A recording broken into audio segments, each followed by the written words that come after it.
Good morning, everybody that's watching live. Welcome to Sunday Morning Live. This is your host, Aaron Tomlinson. Thank you for joining me today. If you're watching by replay, I appreciate that as well. Today, we're going to talk about shame and how it affects us, how especially it can get deeply into our subconscious if we spend a lot of time in fundamentalist religions, particularly fundamentalist Christianity. There's a unique feature to fundamentalist Christianity that is very shame-inducing that we're going to talk about.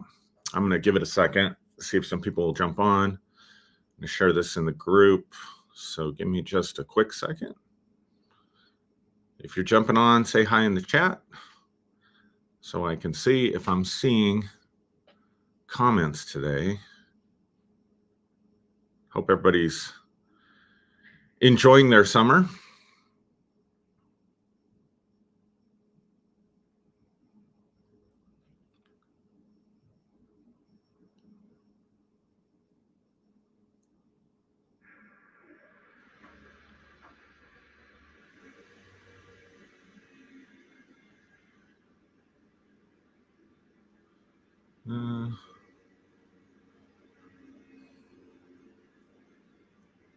Okay. Looks like I'm streaming everywhere I want to be streaming. Hey, Joyce, thank you for saying hello this morning. Hope you're doing well. Today, I want to talk about a topic that might be difficult for some people. It might even be triggering for some people. But hopefully, you'll find it helpful. I want to talk about the topic of shame. And the title for this video is How to Stop Playing the Shame Game. So, guilt and shame are natural, normal human emotions. We're going to experience feelings of guilt. We're going to experience feelings of shame. But for some people, shame becomes core to their understanding of themselves, becomes sort of a default patterning that they look for in their lives, or a way that they interpret their reality and their events that always has them feeling like they did something wrong, feeling like they're in trouble or going to be in trouble. It's been said, by some experts in the field that there's a difference between guilt and shame, that guilt has to do with behaviors and is circumstance specific. So I do something to someone, let's say I lose my temper with someone and I say things to someone that I care about that are mean, that are hateful, that are unkind. And I come back later and I think that wasn't very nice. That probably hurt their feelings. I made kind of a mess here. I need to go clean up my mess. So I go talk to that person. I apologize to that person. I acknowledge what I did and said that was wrong. I acknowledge that I don't really think and feel these things. That was in the moment. Relationship's very important to me. However you clean up that mess, right? And then that's it. The feelings of guilt are over. It's done with. So guilt is behavior specific, it's circumstance specific, it's incident specific, maybe is a good way to say it. Shame, on the other hand, they would say, is when it's not that you did something wrong, it's that you are inherently wrong. So you could take the same circumstance. I lose my temper. I am angry with a person. I am hateful with a person. I say things that I don't mean. I say things that are unkind. And then instead of looking at the circumstance, the situation, and the person, I start to internalize it like, I'm such a horrible person. I'm such a mean person.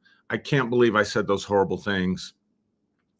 And so I go into the situation and I may do some of the same similar stuff. I may say I was wrong when I did this, but I might throw in some other language like, I don't know why I do this. I'm often this way. Maybe we say that, maybe we don't.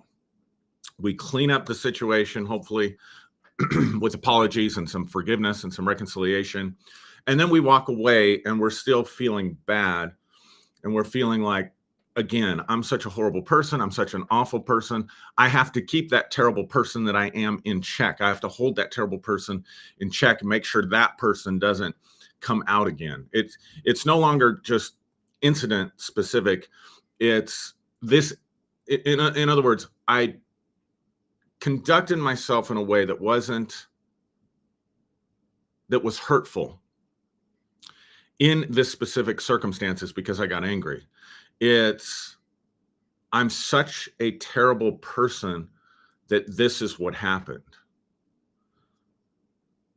This happened because I'm a terrible person. This didn't happen because of the circumstances, or I was in a bad mood, or I got triggered. This happened because I'm a terrible person. I'm always doing stuff like this. And so shame has to do with identity, whereas guilt has to do with incident or behavior. Hopefully that makes some sense to you. So there are a lot of people who just have sort of this default, they have sort of these goggles or these colored glasses on, where in the metaphor, these colored glasses always colored them in the negative light, always colored them as I'm the problem. So some core beliefs that people have that are stuck in shame: I'm the problem, I don't measure up, I'm not good enough, I'm not enough, I always mess up, I'm a terrible person. I've mentioned several times. These are kind of like the default belief frames or the color of the glasses. So every incident that happens gets interpreted through this lens of I'm the problem as almost your default way of thinking and being in the world, which then causes you to present yourself in certain ways in the world. So somebody who's stuck in the shame game oftentimes has a lot of social anxiety. They're afraid of messing up in social situations. They're afraid they're going to say the wrong thing. So, for example, someone might, with shame, might make a joke and it's a bad joke, or maybe it's not a bad joke, but just nobody laughs, or you don't get the response that you wanted, or you're talking to somebody and you think you're having a good conversation and they say, just a minute. You're in a social setting, they say just a minute, and they walk away from you and they start going and talking to somebody else. In either one of those incidents, there's like feelings of being judged, feelings of shame. Nobody laughed at my jokes. I don't have a very good sense of humor. See, it's not, well, that one didn't land like I wanted it to. It's, I don't have a very good sense of humor. Nobody ever laughs at my jokes. This person that I thought was engaging me in a great conversation, they just walked away from me. And then I'm left there feeling embarrassed, feeling ashamed, and thinking nobody really wants to talk to me. And then I can develop other beliefs that say, well, people, when they're nice to me, they don't really like me. They're just being nice to everyone. They're just being kind to everyone. They're just being sociable. They don't want to be rude. And so there's all this social anxiety where every interaction is analyzed and overthought as to what it means. And all these incidents, excuse me, are put into evidence, sort of, again, I'm using a metaphor, but they're put into evidence against you or against myself, to say, see, nobody really does like you. See, you don't measure up. See, and so you look at the world through these lenses of everybody else must have had a class on life to know how to do these things, to know how to have healthy and valuable social interactions, but somehow I'm just not able to do that. So you don't walk away from the situation where you tell a joke and people don't laugh as much or laugh at all, where you say, well, that one didn't land. You walk away from that situation and say, well, other people are funny, but I'm not. You don't walk away from a situation where you're having a good conversation and then someone puts you on hold or kind of ends the conversation and walks away and starts talking to someone else. You don't see that as this person is trying to get around and socialize at this event. You see it as everybody else seems to know how to make valuable interactions, but I don't. So you just had a valuable interaction. You just had a great conversation. So instead of walking away from that and saying, that was a valuable conversation, I connected with this person. Let's see who else in this group I can connect with. It's like, oh, they don't want to connect with me either. And so we begin to build, or people begin to build this sort of bubble around themselves, or this sort of wall around themselves, and really begin to hide. So hiding is also very much a part of the shame game.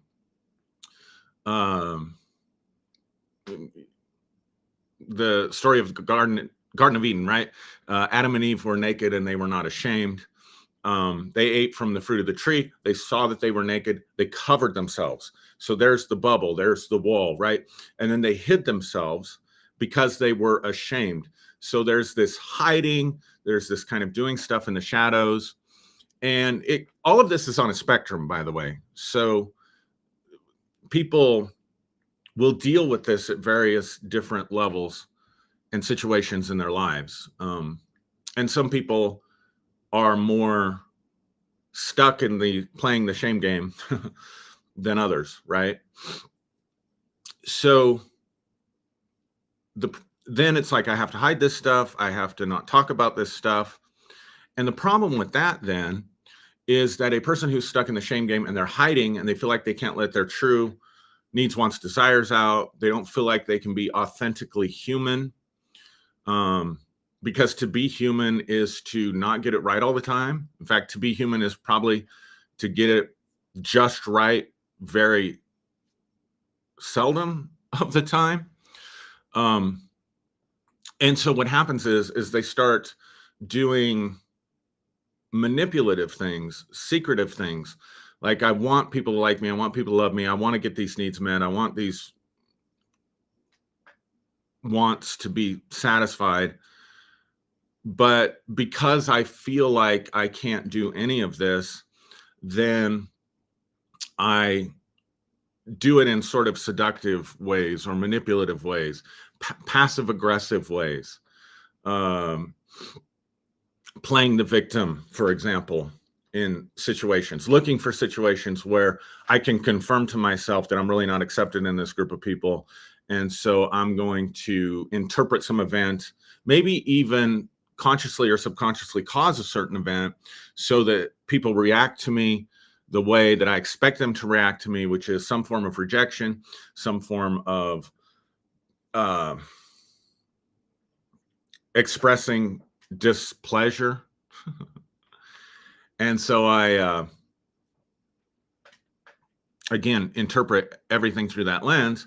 So I look for events that might just be normal interactions, but I will give it a significance. I will give it a meaning that says, oh, see, I'm being picked on again. And then I'll go down into my victim sort of rabbit hole, if you will, or I'll go like a turtle into my shell. And then I'll just start playing that self-talk and those images and stuff over and over, replaying the event. Look how terrible this was. I wish I would have handled it this way. See how nobody likes me, et cetera, and so on. So again, it's important to understand that people that are stuck in shame, this is like their default way of seeing themselves in the world. This is their default way of experiencing themselves in the world.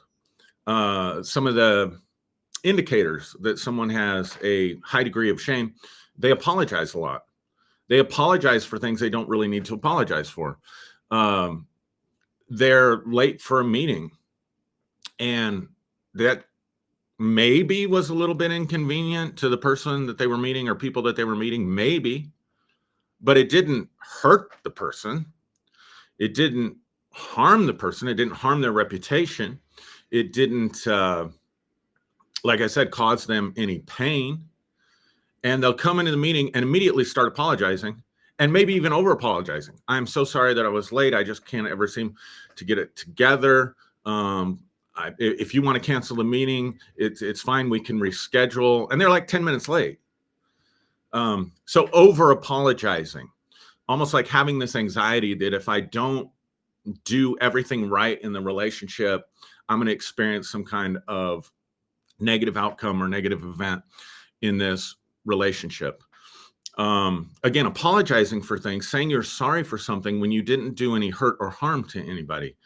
Have you ever met, maybe you're like this, people that they almost want to apologize for taking up air in the room. Like, I'm sorry, I'm breathing your oxygen. So they over apologize by apologizing for things where there was no hurt or harm done. Or if there was hurt and harm done, they over apologize, or they over explain. That's another indicator of that you're playing the shame game, where you feel like you, excuse me, constantly have to explain yourself. Someone who's stuck in the shame game, they may have difficulty saying no. This is where some of those hidden sort of passive aggressive behaviors will play out. Hey, Aaron, you want to go out on Saturday and play a round of golf? Well, I don't play golf. That's okay. We really want to teach you, and you can just hang around us. No, I don't want to go. But I'm afraid to put that out there because there might be social consequences. I'm afraid to say, no, thank you. I don't really care to be out in the sun and play golf. Instead, it's, oh, yeah, sure. Yeah, that'd be great. But I know it's not going to be great. I know I don't want to go, but I'm afraid to just put it out there straightforward and directly. And so Saturday starts rolling around, and I wake up Saturday morning and I feel fine. And I call him up and say, you know what? I was so looking forward to going and playing golf with you guys, but I got food poisoning last night. I've got a migraine. My aunt's neighbor's dog died, and I have to be there for my aunt. Whatever kind of excuses, right? Now, the problem with that is that leaves the other person, like, people aren't stupid, I want to say. And so it leaves the other person, and especially when it's not authentic, there's an energy to it that people can detect, whether they realize it or not. So it leaves that other person actually feeling like, oh, what's wrong with me? What did I do? How come they don't want to come hang out with me? Or it becomes enough of a pattern. I've known people like this. It becomes enough of a pattern that people in their lives and in their circles can predict that they're not going to show up, that they're going to say they're going to show up to a social event or some kind of get together, but the people in their lives know they're going to come up with some quote unquote lame excuse for why they can't be here. And people seldom, if ever, in those situations that I've been a part of, where I've heard these kind of conversations with people that, probably just have a high degree of shame and a high degree of social anxiety. It's never interpreted as, I bet they're not coming because I have social anxiety. It's almost always interpreted as people start reflecting back on themselves. How come she or he doesn't want to hang out with me, or doesn't want to hang out with us? Or how come they never come to events? They must not like me. Especially if you've got a group of people where everybody's playing the shame game. Then this is what's so crazy about it. The person with social anxiety is afraid that they are going to be judged in a social setting or a social situation. But if that social situation is made up of a lot of people who are playing the same game of shame, they're not even thinking about you being judged, or they're not even thinking about judging you as much as they're worried about being judged themselves. So every interaction is interpreted by the other person as, there's something wrong with me. So everybody could be having great interaction. They could be having great authentic connection. But because of just the nature of how these things go, various different dynamics in those relationships gets interpreted by each person as, there's something wrong with me. They don't like me. And then they can go on the attack, and then they can start judging. So it's kind of this thing where our beliefs can attract to us, even our negative beliefs can attract to us the very thing that we don't want. And the way we attracted it to ourselves was by conducting ourselves in alignment with those shame-based beliefs. Because other people can't interpret what's inside our heads, and we can't interpret what's inside other people's heads. It's one of the things I tell young people all the time. It's just natural and normal. There is this thing in social psychology for young people, teenagers, early 20s, maybe even into your 30s. Maybe you're much older than that, and this is a part of the game that you're still playing. and you don't even realize it. But there's this social effect called the spotlight effect. So you get a group of teenagers together and everybody feels like the spotlight is on them, because at the end of the day, we are all the star of our show. Everybody else is a co-star, and then there's a supporting cast, and then there's just extras, right? And so we get stuck in that frame where we feel like the spotlight's on me. Everybody's looking at me. The truth is, everybody's not looking at you. Everybody's thinking everybody else is looking at them. And then we do these kind of weird, crazy dynamics. So I'm gonna look in the, I'm not seeing comments, so I'm gonna look in the comment section, because I'm just curious how this is landing with people. Like I said, it could be kind of a sensitive topic or subject with people. Not getting a lot of comments. I noticed my views on Sundays have gone down. So Shannon says good morning. Dawn says good morning. Let me check one other spot. And good morning to you ladies. Just want to look.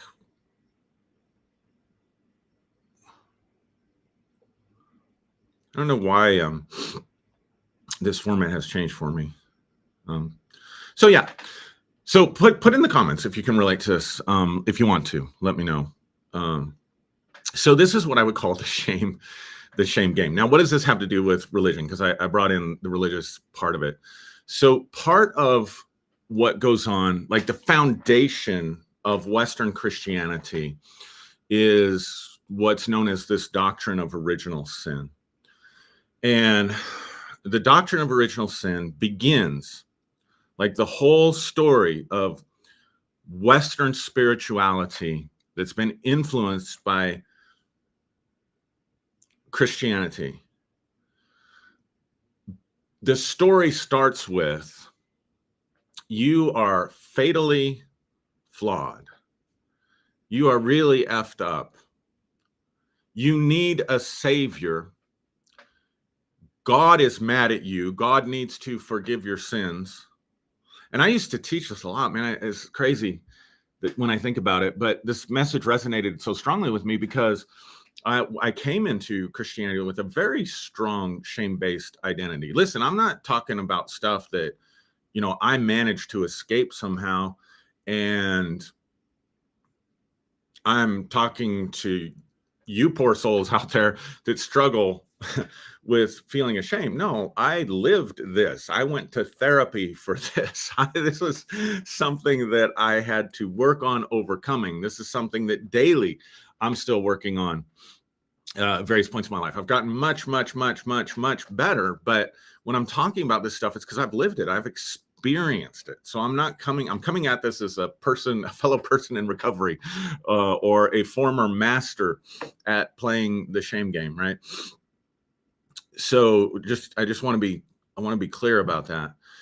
Because I used to teach this a lot, and I taught it because when I came into Christianity, it was a message that I heard and it resonated with me, because when you are dealing with beliefs of shame, they feel so real.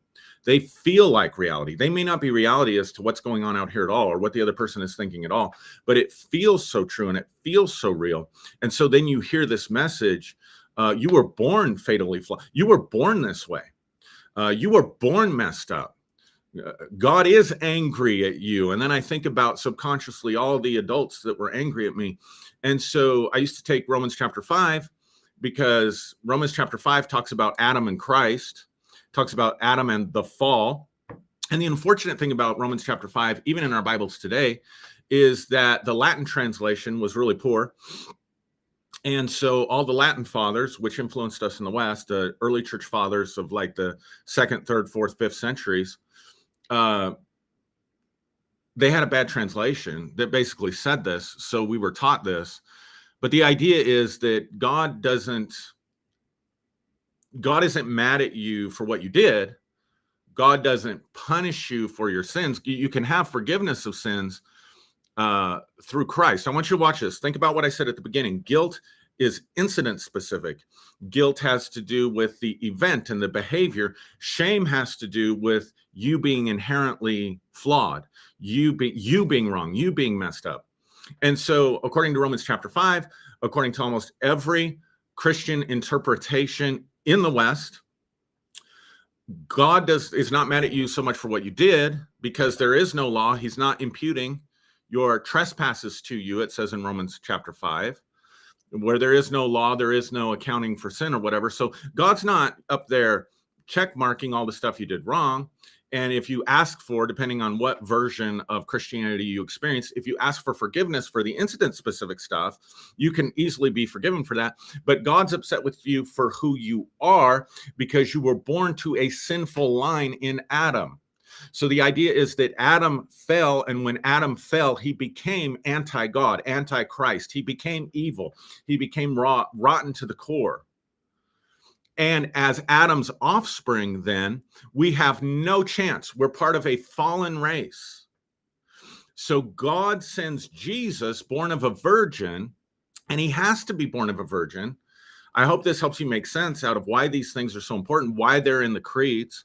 Why, when I remember one particular Christmas, I questioned the idea of the virgin birth, because it's a lousy translation, again, a lousy translation, and that was in Isaiah that then gets exported into Luke. But I was just questioning this idea of the virgin birth and lost a ton of people. I wasn't teaching that it wasn't a virgin birth. I was just questioning. I was just trying to make people think, and lost some of our main supporters after that particular message. And that's when I really became a heretic. But why? Why did Jesus have to be born of a virgin? Was it to show that he was God manifested in the flesh? No. Was it because it went along with Greek and classical myths of hero figures being born of a virgin? That's probably closest to the truth. But in the context of Christian doctrine and Western teaching and sinful redemption spirituality, Jesus is born of a virgin because he cannot be tainted by Adam's sin. And so the taint of Adam's sin is passed through the semen, passed through the seed of the man. So he's born of a woman, born of the Holy Spirit, born of God, so that he is the one human being born who is not flawed, who is not tainted, who is not inherently wrong. And then he goes and demonstrates that by living this perfect sinless life, and he dies on the cross. And so when God's wrath is being poured out on Jesus on the cross, he's dealing with the changing of our nature. So therefore, you must be born again. You can tell I preach this a lot. So the idea is that if you accept Christ as Savior, if you believe in Jesus, then you become a new creation. You become born again. You become the righteousness of God in Christ.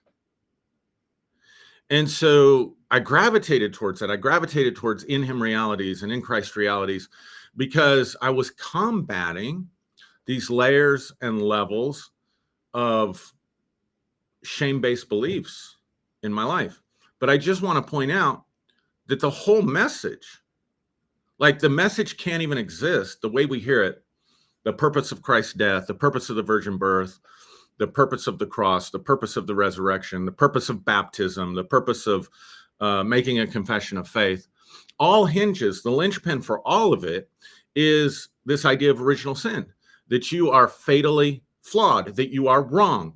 It's just exactly when I told you the setup for shame at the beginning of the video, the setup for shame is it's not about the incident, it's about the person. And this is exactly what we're told in Christianity. It's not about the incidents, it's about the person. It's about you being flawed. It's about you needing to be reconciled with God. And so then those beliefs get put in there, and man, does that feel real. Man, does that feel like reality. Man, does that feel like this is the cosmic truth. This is God's truth, you know? We'll hold up an ideal of perfection. Be perfect as your Father in heaven is perfect, which is another horrible translation. But in James, the book of James, it says, if you keep the law at every point, but you fail the law at one point, it's like you broke all of the law, right? So that's the other thing that's part of this shame game, is this whole idea of perfection. I have to do it perfectly right every time. And if I don't do it perfectly right, again, I'm apologizing. Just a little tip. if you find that you're apologizing for the air that you breathe, if you find that you're apologizing for showing up late to meetings, or because you cooked a meal and it burnt a little bit, or it got served cold. Oh, I'm so sorry that I burned the dinner tonight. I'm sorry that I served it cold. Something, or I'm sorry I'm late for this meeting. Something you can do is just acknowledge the situation, but catch yourself before you apologize, or you can attach gratitude towards it. So in other words, I'm late for this meeting. I got stuck in traffic. Thank you for waiting for me. Thank you for being willing to meet with me still. Thank you for being patient. In other words, turn your apology into gratitude. I know this meal's a little cold. Again, thank you for waiting while I got it plated. I know it's a little bit burned. Thank you for being gracious, whatever. Maybe the burnt food isn't the best situation to do that, but you can think about how you can, again, with burnt food though, you didn't harm anybody, you didn't hurt anybody. It's not something to apologize for. The other thing I mentioned that I want to come back to is constantly over explaining yourself or feeling the need to explain yourself. Just try to catch yourself doing those things and try not to explain. Try to let your yes be yes and your no be no in that sense. And offer an explanation, but don't offer an explanation over and over and over and over again. Try and stop yourself from doing that. You'll notice probably a lot of mental and emotional discomfort. So talked about the shame game, talked about how religion can play a really crucial part in the shame game. Let's spend the rest of our time talking about how do we get off the board? How do we quit playing the shame game? Or how do we at least move the spectrum, move ourselves. If we're, like I said, shame is a spectrum of experience. How do we move ourselves away from those extreme ends, or begin to improve, or begin to stop playing the shame game? And in order to talk about this, I want to talk about something that might be a little unsettling for people, but this is very scientifically valid. It's well known to interrogators, mentalists for sure, stage magicians, people like this. So this is really solid observation of human behavior and understanding of neuroscience. Our brains are conditioned to look for patterns. I'm going to say it again. Our brains are conditioned to look for patterns. It's part of what we do. It's a major part of what we do. I'll give you an example. You ever go down to a car lot and maybe you buy a car? I remember we did this. Remember when those PT Cruisers were really popular? And they're not made anymore. Chrysler made these PT Cruisers. And we ended up buying a purple PT Cruiser. And I remember driving home in that thing thinking, this is so cool, man, because not only is it, unique in that it's a PT Cruiser, but it's purple. And, that isn't like everybody else. And I've got things in my nature and character, even showed up in my astrological chart, that I like to do things differently. I like to walk to the beat of a different drum at times. And so I'm like jazzed, right? And then every time we go out, everywhere we look, we see 6, 7, 8, 9, 10 purple PT Cruisers. We didn't see them before. I didn't see them before. I thought we had bought a unique car. But it's because my brain wasn't looking for that pattern. My brain was looking for other patterns. Now I have a purple PT Cruiser, so my brain is conditioned to look for that pattern, and I'm seeing that pattern every time I go out. Now, this tells us a couple things. This basic example, and maybe you've experienced that with cars that you've bought. This basic example tells us some things about human beings. Because we are looking for patterns, that means that there's a lot of information out there coming to us that we completely delete from our memories, that we give no significance to. And so it comes in and the brain experiences the stimulus, but it just shreds it completely. So it doesn't get stored anywhere in our brain because it's not part of the pattern that we're carrying. when we begin to look for that pattern becomes highlighted and we delete other information. So this is where it might be a little disconcerting. You and I are never fully immersed in reality at all. We're never fully immersed in what's going on, and we never know what something really means. And that can be very scary and unsettling, especially if you have to be right, which is another part of the shame game. People that need to be right, need to have the truth, need to argue to push their points of view, which I have done in spades in my life. But it came out of that shame, playing the shame game, right? So that can be unsettling because it's like, oh my God, what I once thought was stable. It depends on how you look at this, but it gets even worse. Science that's been done on memory tells us that every time we touch a memory, we alter it just a little bit. I'm going to say it again. Every time we touch a memory, we alter it just a little bit. Now, the way you can experience this is if you've ever done any kind of journaling about significant events in your life and you did it right away, like you came home from an event. I remember I came home from church. First time I experienced the supernatural power of God in a church setting that didn't believe in it. And it was very, in my mind back then, dramatic. And I came home from church and I journaled what had happened, exactly what had happened right away. And then I didn't read that event, but I told the story to other people when I was witnessing, when I was preaching. And then years later, I met with another person that participated in the same service and was part of the same experience. And they remembered it completely differently than I did, totally differently than I did. And so one day I'm just flipping through my journals and I find the journal entry. And while I would say the key parts, the important parts were accurate in the way that I remembered it and the way that I had told the story, there was so much there that had been altered or added to or changed or distorted in some kind of way. The event still happened. It's just, oh, I remember it like this, but it actually happened like this. That's not unique to me. That doesn't mean there's something wrong in my character, that I'm just a storyteller. Neuroscientists will say, and studies confirm, and this is why eyewitness testimony in jury trials can be really suspect, because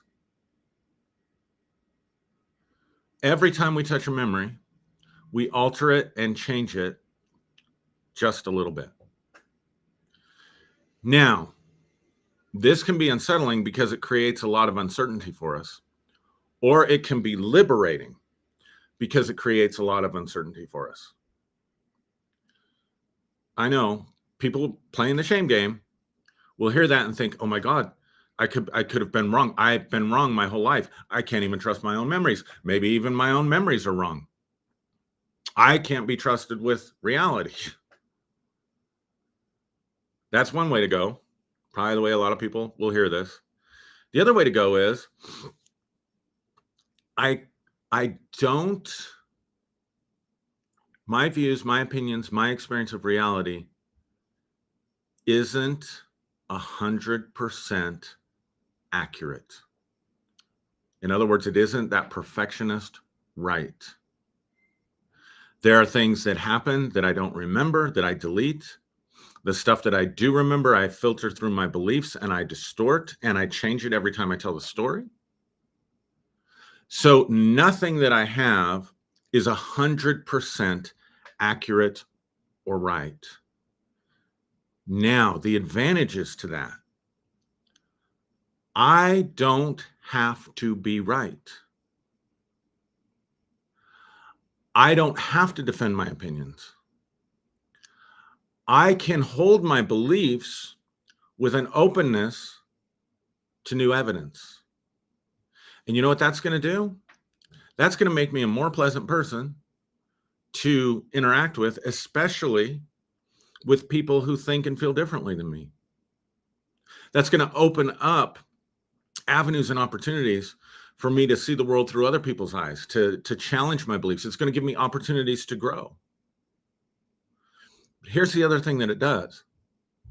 If it's not accurate, then maybe it's gonna loosen up. Because remember, I said when you're stuck in shame, it feels real.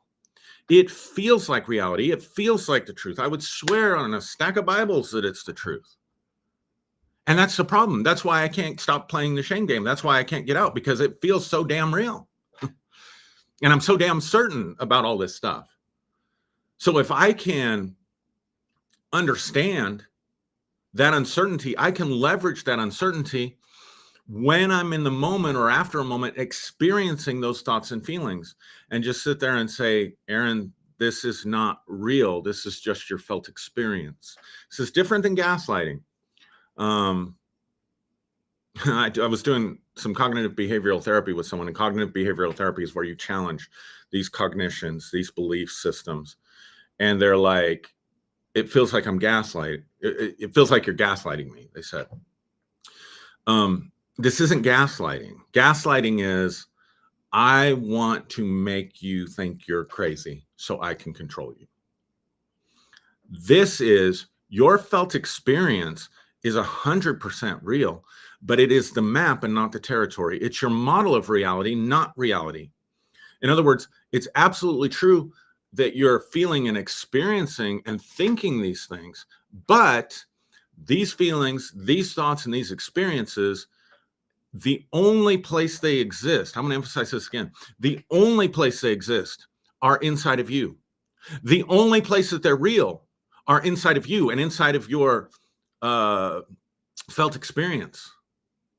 Where they definitely don't exist is out there in reality. And this is especially true of all this self-reflection and all this shame-making BS that we do to ourselves. The only place it exists is inside of you. It doesn't exist out there at all. It does not exist in objective reality.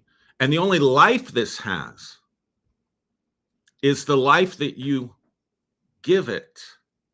The only vitality that this shame has is the vitality that you give it. And if you can work with that long enough, you can begin to realize that this is my own creation. That I am the artist, and this is the art, or I like this better. This thing inside me that is so full of self-hatred and self-rejection, I'm its creator, therefore I am its God. Therefore, I can step back from it and I can begin to eliminate it. I can begin to reshape it. The same thing I did. I can recognize. So a lot of this, the process is I start to recognize that I'm recognizing patterns of shame. I start to recognize that my default is I must be the problem. Like I have to identify some of those default sorting patterns. It's not even a belief. It's just how our brain sorts for patterns, just like with the PT Cruiser. I wasn't sorting for that pattern, but now that I owned one, I'm going out and sorting for that pattern, right? So this isn't even a belief. It's just something that governs the way I sort for patterns. So I go into social interactions and I'm sorting for these patterns of discomfort, of rejection, of they don't like me. I feel awkward. I must be doing something wrong here. But again, I'm going to emphasize the only place that exists is in a model, a patterning model that you and I create in our brains that is based on always, every time in every experience, deleting information. So there could be more positive stuff there that we just deleted and don't even remember, and distorting information, meaning we probably colored it as worse than it is. So again, the person who shows up late for a meeting or late for an appointment, oh my God, I'm so sorry. Please forgive me for being late. Do you want to cancel the meeting? No, you didn't harm them. You didn't hurt them. You may have inconvenienced them. Not something to apologize for, right? But it's a big infraction that's going to have these big social consequences, or these big things, or they're going to think that I don't care, and I need to let them know that I care, and so I have to over-explain myself. See, See, so I'm interpreting. So that's the distortion part. I'm making this a bigger deal than it actually is. I'm attaching significance and meaning to this that does not exist anywhere else except inside of me. And so I'm not saying, quit. To be able to stop playing the shame game is easy, that you just, fold your hand like you would in a game of poker and say, I'm done. It'd be nice if we could do that. Maybe you can do that. I'm not saying it's not possible. I'm just saying that wasn't my experience.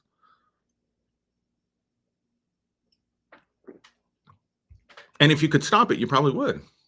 Probably would have done it already. You probably wouldn't even be listening to this or watching this. Let me go in and look at some of the comments, see if there are any. Maybe I'm not seeing comments because there's none being made. What am I doing wrong? See what I just did there?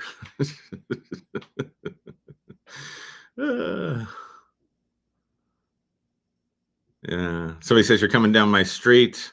Yeah, man, for sure. The toxic nature of penal substitutionary atonement.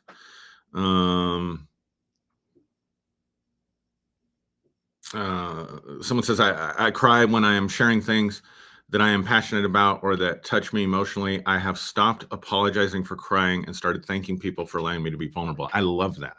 I think that's Dawn. Thank you, Dawn, for sharing that. Love that. Great example of that. Again, I want to build off of that. Like part of, to be honest with you, aside from the fact of realizing that this is a model that I've created of sorting for information, the only place it exists is inside of me. And so therefore I have to question the reality of these conclusions. That's a good place to start. But the really bad news, I guess, for some of us is we don't have to. I don't like that language. One of the things that can be really helpful and healthy is accepting our humanity and affirming our uniqueness as an individual from the rest of humanity. I'm taking some liberties with Dawn's example of getting emotional and crying when she talks about something that she's passionate about. That is human. And I can't say unique to her, but in her social setting, right, that may be something that's different about her from the other people that she's interacting with. And there are two ways of looking at this. When a person is playing the shame game, they see their uniqueness as a weakness. I'm going to say it again because that'll preach, won't it? That'd be a meme. When a person is playing the shame game, they see their uniqueness as weakness. Or you can see your uniqueness as a strength. You can see your uniqueness as something that is making a contribution, as something that's adding value, as something that makes you an interesting person, as something that makes you not like everybody else, but not in a bad way. See, in the shame game, I'm not like everybody else, and I wish I could be. I'm looking around the room, like I was saying earlier, I wish I could be like everybody else and just know how to be that social butterfly, instead of saying I'm unique and embracing that humanity and then giving expression to that in a social context, while also acknowledging that that's part of your authentic humanity and also being an authentic human being in the midst. That is so powerful. That has so much power to impact people, to change people, especially if you got other people in there playing the shame game or don't want to be human. It gives them permission to not to express their uniqueness, to express their humanity, to express their authenticity. And so it can help break down that. That can be so powerful and such a presence that can bring healing and help and value to other people's lives. I don't play golf because I'm just not the most coordinated person on the planet. I don't know why that is. I'm sure I could learn. I'm sure I could change that. I'm sure I could work on that. You know what I mean? And I'm bringing up golf because I was invited to a golf game this weekend. But I don't have to be ashamed of that, right? I can just say, yeah, I'm not the most athletic person, especially as I've gotten older, especially with some of the spinal injuries I've had and stuff. I just definitely not as coordinated as I used to be, right? So what? What's the big deal? You know, embracing. So how do I get off the board? How do I quit playing the shame game? Number one, I got to realize that the map is not the territory. It's my model of reality. And so when I'm experiencing those things, I'm coming to certain conclusions. I can sit there and say, these conclusions may not be accurate. Then I can take it a step further and say, these conclusions probably aren't accurate. I can accept my humanity, which also means accepting that I don't have to meet someone else's standard. If I'm trying to meet everybody else's standard, I lose my uniqueness. I lose my authenticity. It's like what Jesus said when he said, what profit is it to you to gain the world and lose your soul? I don't think he's necessarily talking about heaven and hell and the afterlife. I think he's talking about, I've done all these things to try to look good in everybody else's eyes, and I lost myself in the process. I lost my uniqueness in the process. I lost what made me special. I lost what made me feel real, in the process. So embracing your humanity, embracing your authenticity, embracing your uniqueness, and viewing your uniqueness, not through the lens of that makes me different and unable to connect with people, but this makes me different and allows me to connect with people in a different way that brings tremendous power and value into those connections. Just little shifts in ways of thinking. Some of the practical stuff that I'm trying to give you. If you catch yourself constantly apologizing, ask yourself, did I cause harm, real harm? Did I cause real hurt? Or is this just an inconvenience? And instead of apologizing, expressing gratitude. Stop explaining yourself to everyone. Catch yourself when you're explaining. So you have to catch these patterns and you have to interrupt them. This is where the work comes in. This is why it's not easy. You have to catch these patterns and interrupt them. And you have to, in some sense, really, really challenge them. So I frequently get, when I'm working with people, some version of, I am not enough. I am not good enough. I am not smart enough. I am not pretty enough, or good looking enough, or handsome enough, or athletic enough, or skinny enough, or whatever. It could just be, I'm not enough. Very normal human belief to have. And you have to start challenging that. You can write that down, look at that belief objectively, get it outside of you, because all this stuff is going on inside. So whether you get it out by talking to a friend, or you get it out by talking to a pet, or you get it out by talking to a therapist, I think that's one of the best ways to do it, because you have human interaction and feedback with it, or you get it out by journaling or writing it down or whatever. But you put that belief down, and then you have to challenge that sucker, right? You have to challenge it. You have to challenge all this stuff to create new neural pathways and stuff in your brain. That's just the reality of it. Sometimes people say that you teach stuff. I've had this, people say this to me, you teach stuff, but you don't give us the how. You don't give us the practical. I often do give the how. It's just that the how can be tedious. This isn't hard in the sense that it's difficult. This isn't hard in the sense that this takes any special skill or special talent or special ability. It's just hard because it's a little bit tedious, and it takes some consistency. And we're so used to thinking that the map is the territory, that the way that I think and believe and feel about myself is how it actually is. And the way that I think and feel about that interaction that just happened out here actually exists out here and doesn't just exist in here. So those are the challenging parts of it, but it's simple. Just, I am not enough. And you take that and you externalize it. Now you're apart from it. It's not in you speaking to you. You're looking at it. It's God basically looking at it now, instead of it ruling and reigning inside of you, at least in this moment. So I look at this and say, I am not enough. Now, the catalog of patterning is going to come up in your mind. Remember this situation. Remember this situation. Remember this situation. Remember when that happened. Remember when this happened. Remember when that happened. Oh, yeah, I'm not enough. That's the normal patterning. Just let that be noise. Like, come on. You've been in a restaurant. You've had a conversation with someone else. You can hear background noise. Just let all that stuff for them in that moment be background noise and realize that's part of the brain doing what's called a transderivational search. Impress you with the big word to look for that pattern. So you look at that, I'm not enough, and you start to challenge that belief. I am not enough. Enough for whom? Just by asking questions. It's incomplete. I am not enough for whom? Or I'm not pretty enough. I'm not pretty enough for whom? Specifically. I'm not pretty enough compared to whom? Or I'm not enough compared to what?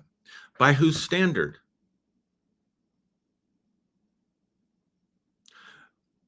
On this particular one, I am not enough. Well, what might that be superior to in my own mind or thinking? So, for example, let's say, a child gets fifth place in a race and they wanted to get first, and there were 20 people competing. That's still pretty damn good. Out of 20 people, you're in the top 5. Compared to the 4 ahead of you, you weren't good enough. But compared to the majority, you're better than the majority. See what I'm saying? So you start playing with that stuff and challenging those things. Now, you can also look at the importance of this. I am not smart enough. Smart enough for what?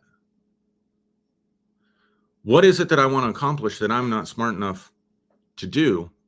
And maybe I'm not smart enough to do it. I'm not smart enough, nor am I in a place in life. But trust me, I had a real hard time with science, with math. You know what? I'm going to take that back. That's a distortion. That's a perfect example of a distortion. I have to take that back. And the reason I'm taking that back is because I have told the story to myself that I had to choose. This is powerful. That I had to choose a profession where I avoided taking math because I struggled so much, especially with algebraic equations when I was in middle school and high school. And so I would tell people, I'm not good enough at math. I'm not good at math. I had to choose a career. So I was limited by my abilities. That's okay. That's accepting who you are. That's accepting your uniqueness, right? I was going through some of my mom's stuff recently, and I found my old ACT scores. And this entire time, I've been telling myself that I was good in language and communication, social sciences, the humanities, not very good in math and science. Guess where I scored the highest, second highest on my ACTs was in math. And I scored high enough on my math ACTs that, as far as general requirements were concerned at the time, I would not have to take any kind of general math class or any math classes at all as part of my general requirements for my degree. I was stunned when I looked at that. I was shocked when I looked at that. My lowest score, no kidding, my lowest score was in English language arts. So you can see how now the truth of the matter was I didn't like math, but I also had a lot of insecurity about math. But it wasn't reflected in my abilities. And yet for my entire life, since I was, at least the last 2.5 decades for sure, I've thought I'm terrible at math. I can't do math. I don't like numbers. So that's a belief that I built up. Wasn't true. So anyway, Back to this, I'm not good enough. Good enough for what? Good enough for who? Based on whose standard? Who set the standard there? Who taught me what was good enough? When is it ever good enough? Like what's the line? What's the place where I cross from not good enough to good enough? And what you'll discover is that for the most part, you don't have those specifics. You don't have them in your brain. You just have this like little mental virus that's just eating away at your operating system that says, I'm not good enough. I'm not good enough. I'm not good enough. I'm not good enough. I'm not good enough. And pretty soon, a lot of data just gets distorted and deleted by this little mental virus that's saying, I'm not good enough. With no details. You don't have the full picture. Delete, distort. You don't have the full picture. The full picture would have to include good enough according to whom? Good enough compared to what? What is good anyway? What differentiates in the real world in terms of behavior and outcome? What determines what's good and what's not good, or what's good enough, what's not good enough? Okay, well, my boss doesn't like my work and I'm on a PIP, performance improvement plan. Okay, guess what you just did? If you can look at that and be honest about that, okay, that's moving me off the shame game board, going back to what I said in the beginning, because now it's incident specific, it's context specific, it's behavior specific. I'm not good enough for my boss. I'm not performing behavior well enough in this context, in this situation. And I don't have to carry it any further than that. So then I decide, is this a mess that I can clean up? Do I need to apply myself more? Do I need to work a little bit harder? Do I need to get some more training or develop some more skills so that I can improve? See, I'm off the board now. I'm not playing the shame game anymore. I could go on and on about this. But I hope this was beneficial to you. I think, honestly, this may be one of my better, more practical videos in my mind that I've done. So having said that, if this helps you, all this content is free. I'm doing all of this content free. I haven't even had the desire to post much on my YouTube channel that's monetized. You have to go back quite a few months to see stuff that's monetized, and it's not. So I don't get enough views on YouTube anyway for that to really move the needle. But honestly, if this has helped you in some way, would you consider, to help us do this and keep doing this for free, would you consider a monthly donation, a one-time donation? Our PayPal, I'll put it in the link and in the description, but it's PayPal me/New Day Global. New Day Global is our PayPal account. It might also come up as the Awakening Center. In other words, you might put in New Day Global and what comes up is the Awakening Center. That is us. Would you consider a one-time donation, maybe making a monthly donation to help us and just to have that energy exchange? If this brought some value to you, if you wouldn't mind making that donation to our organization that can help our organization do some other stuff that we're interested in doing, that would be awesome. So if not, it's fine. It's cool. It's free. I hope it helped you. I hope it profited you. I hope it benefited you. And this is your host, Aaron Tomlinson. Thank you for joining me. And if you are watching this on YouTube, like, subscribe, share, all the stuff. That's free. And that will really help us to reach more people. So anyway, want to thank you guys. Thank you for commenting. Thank you for participating and watching. If you're watching by replay, thank you for watching by replay. Feel free to share this video. And I will be with you